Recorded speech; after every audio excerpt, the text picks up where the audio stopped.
तो क्या हिमलैंड्स के जो रिसेंट एपिसोड्स हैं वो अनस्टेबल एसएमपी से कॉपी हैं? देखो, ऐसा मैं नहीं बोल रहा, लेकिन काफी सारे लोग ऐसा बोल रहे हैं। एंड कुछ लोग तो इवन हिमलैंड्स को अनस्टेबल एसएमपी की एक चीप कॉपी बोल रहे हैं। एंड क्या ये स्मार्टी पाई ने एक्चुअली में अनस्टेबल एसएमपी से कॉपी किया या फिर इंस्पिरेशन लिया? तो चलो मैं डायरेक्ट पॉइंट में आता हूँ। क्या हिमलैंड्स ने अनस्टेबल एसएमपी का ऐसा क्या कॉपी किया है कि लोग ये सब बोल रहे हैं? एंड बाय चांस अगर तुम लोगों को नहीं पता कि आखिर अनस्टेबल एसएमपी क्या है, तो बेसिकली एक हार्डकोर सर्वर है जिसमें काफी सारे यूट्यूबर्स जैसे फ्लेम फ्रैग, वैम्बू, पैरट एंड और भी बहुत सारे खेलते हैं एंड वीडियोस बनाते हैं। एंड ये एक स्टोरी बेस्ड एसएमपी है जहां पर हर प्लेयर अपने एक डिफरेंट स्टोरी दिखाता है। एंड इसी एसएमपी के अंदर एक प्लेयर है वैम्बू। एंड वैम्बू काफी स्ट्रॉन्ग प्लेयर है एंड वो फेमस है अपनी मेस पीवीपी के लिए। एंड वैम्बू ने एसएमपी में ऑलरेडी सब कुछ अचीव कर दिया था एंड अभी वो एसएमपी से बोर हो चुका था एंड एक नॉर्मल प्लेयर की तरह खेलना चाहता था। एंड इसलिए वो डिसाइड करता है कि वो प्रिटेंड करेगा कि वो एसएमपी से बैन हो चुका है। एंड पूरी एसएमपी में वो ये रूमर्स फैला देता है कि वो एसएमपी से बैन हो चुका है। एंड वहीं पर फिर एक दूसरा यूट्यूबर आता है flame frag. And flame frag का बस एक ही गोल था, वैम्बू को पीवीपी में हराना।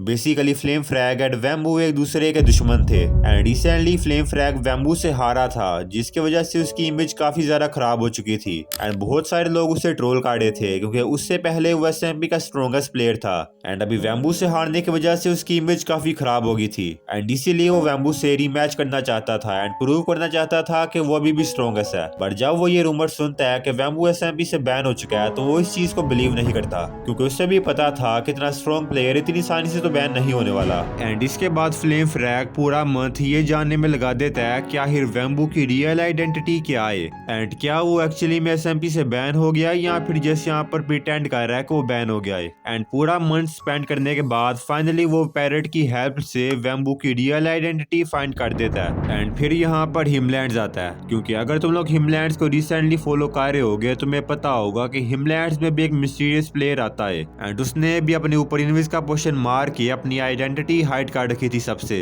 एंड अभी अगर तुम लोग ये चीज अनस्टेबल एसएमपी से कंपेयर करोगे तो ये काफी सिमिलर है। एंड यहाँ पर एक और सिमिलर चीज ये थी कि अनस्टेबल एसएमपी में वैम्बू अपनी रियल आइडेंटिटी हाइड करने के लिए वॉइस चेंजर का भी यूज करता है। एंड फिर वही सेम चीज हमें हिमलैंड्स में भी देखने को मिलती है क्योंकि वहां पर भी जो मिस्टीरियस प्लेयर होता है उसने भी अपनी आइडेंटिटी हाइड कर रखी थी एंड वो भी वॉइस चेंजर का यूज कर रहा था। एंड उसके बाद फाइनली हिमलैंड्स के रिसेंट एपिसोड में उस मिस्टीरियस प्लेयर की आइडेंटिटी ये स्मार्टी पाई रिवील करता है एंड वो प्लेयर कोई और नहीं बल्कि सनपाई स्पाइडर था। लेकिन यहाँ पर एक और चीज अनस्टेबल एसएमपी से काफी सिमिलर थी क्योंकि यहाँ पर यह स्मार्टी पाई जिस ट्रैप को यूज करता है सनपाई की आइडेंटिटी रिवील करने के लिए पैरेंट ने भी वही सेम ट्रैप यूज किया था जब उसने वैम्बू की आइडेंटिटी रिवील की थी। एंड देखो इसमें जो पहला हाफ है मिस्टीरियस प्लेयर वाला उसे शायद मैं कॉपी नहीं बोलूंगा। हाँ, वो कंसेप्ट अनस्टेबल एसएमपी से उठाया गया है लेकिन आई थिंक वो थोड़ा डिफरेंट है क्योंकि अनस्टेबल एसएमपी में क्या है कि फ्लेम फ्रैग को रिवेंज लेना है लेकिन हिमलैंड्स थोड़ा डिफरेंट है। यहाँ पर आई थिंक ये स्मार्टी पाई को रिवेंज नहीं लेना बल्कि